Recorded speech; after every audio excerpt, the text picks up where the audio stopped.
किस लड़के से आपने रिश्ता तय किया है? आओ मेरे साथ ताउन करो। आजादी चाहते हो? वो बैग दिया किसने? नताशा ने दिया। तुम मेरी बेटी पर इल्जाम लगा रहे हो। डैड को नहीं जानते, एक चीज का बदला लेंगे। हमें पे साइन करो, चलो मेरे साथ। अन्नू मैं अब वापस नहीं जाना। हेलो फ्रेंड्स, शानजे के जाने के बाद ऐना बहुत डर जाएगी कि जब इसकी हकीकत शानजे के घर वालों के सामने आएगी तो वो ना जाने क्या रिएक्ट करेंगे। मगर इससे पहले कि शानजे कुछ बताती, टेंशन में इसका एक्सीडेंट हो जाएगा और वो अस्पताल में ज़िंदगी और मौत की कशमकश में होगी और ये बात यहीं दब जाएगी और हमदान की परेशानी कुछ कम हो जाएगी। मगर वो शानजे के लिए भी बहुत दुखी था, इसे खुद भी शानजे के लिए बहुत बुरा महसूस होगा।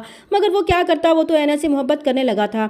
इसने ये फैसला भी कर लिया था कि जैसे ही शानजे ठीक हो जाएगी वो इन सबको सारी हकीकत बता देगा, फिर वो जो चाहे इसके साथ सुलूक करेंगे, इसे कोई एतराज़ नहीं होगा। दूसरी तरफ नताशा के वालिदैन जब शानजे को देखने हॉस्पिटल आएंगे तो रज़ा के वालिदैन को परेशान देखकर उनसे हमदान और रज़ा के बारे में पूछेंगे कि इन्हें अब घर जाकर आराम करना चाहिए। तब वो उन्हें बताएंगे कि रज़ा की आज की फ़्लाइट थी, वो लंदन चला गया है, जबकि हमदान अभी तक नहीं आया था। तब वो उन्हें कहेंगे कि इस मुश्किल वक्त में तो हमदान को शानजे के साथ होना चाहिए था। ये कैसे लड़के के साथ उन्होंने अपनी बेटी का रिश्ता तय किया है जो अभी तक शानजे के पास नहीं आया था। शानजे के माँ बाप इन्हें क्या जवाब देते, वो खुद बहुत परेशान थे। इनकी ये परेशानी इस वक्त और भी बढ़ जाएगी जब इन्हें एयरपोर्ट पुलिस की तरफ से फ़ोन आएगा कि इनका बेटा मनी लॉन्ड्रिंग के केस में पकड़ा जा चुका है। तो वो ये खबर सुनकर ढह जाएंगे कि पहले ही इनकी बेटी ज़िंदगी और मौत की कशमकश में थी और अब इनका बेटा जेल में जा चुका था। फिर वो रज़ा के पास जाएंगे, उसे सच बताने को कहेंगे तो रज़ा इन्हें बताएगा कि वो बैग नताशा ने इसे ये कहकर दिया था कि वो उसकी दोस्त को दे दे। जब ये बात वो नताशा के वालिदैन को बताएंगे तो वो उनकी बात मानने से साफ इनकार कर देंगे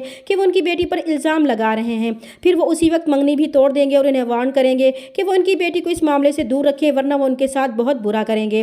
और नताशा जो रज़ा से पीछा छुड़ाना चाहती थी और वालिदैन की नज़रों में भी बुरी नहीं बनना चाहती थी, इसने बड़ी चालाकी से इस रिश्ते को ख़त्म करने के लिए रज़ा को मनी लॉन्ड्रिंग के केस में फंसाया था और वो इस मकसद में बहुत आसानी से कामयाब भी हो गई थी।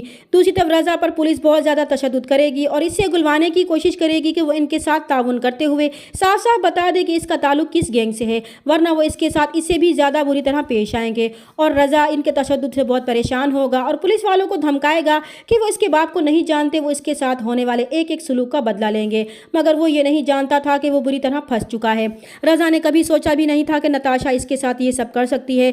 जेल में रहते हुए अब इसे एहसास होगा कि इसने ऐना का दिल दुखाया था, इसीलिए इसे नताशा जैसी लड़की से वास्ता पड़ा था और शायद ये ऐना की बद्दुआ थी जो इनके खानदान को लग चुकी थी। इधर ऐना के बाप को एहसास हो चुका है कि उन्होंने अपनी बेटियों पर एतबार ना करके बहुत बड़ी गलती कर दी थी, जिसकी वजह से इनकी बेटियां दुनिया की ठोकरों पर थीं। इसलिए वो आयमा की पढ़ाई फिर से शुरू करवा देंगे ताकि इसका डॉक्टर बनने को ख्वाब पूरा हो सके।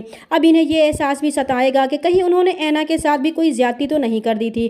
दूसरी तरफ उस्मान आयमा को धमकाएगा कि वह चुपचाप राजीनामे पर साइन करके इसके साथ वापस घर चले, मगर आयमा इसे साफ इनकार कर देगी। वो किसी भी सूरत में इसके साथ इस जहन्नुम में वापस नहीं जाएगी, क्योंकि अब इसके सर पर इसके बाप का शफकत भरा हाथ था, इसीलिए अब वो किसी से डरने वाली नहीं है।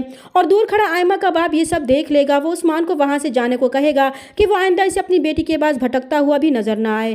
चैनल पर नए तो प्लीज़ चैनल को सब्सक्राइब कर दे। मिलते हैं नेक्स्ट वीडियो में, तब तक के लिए अल्लाह हाफिज़।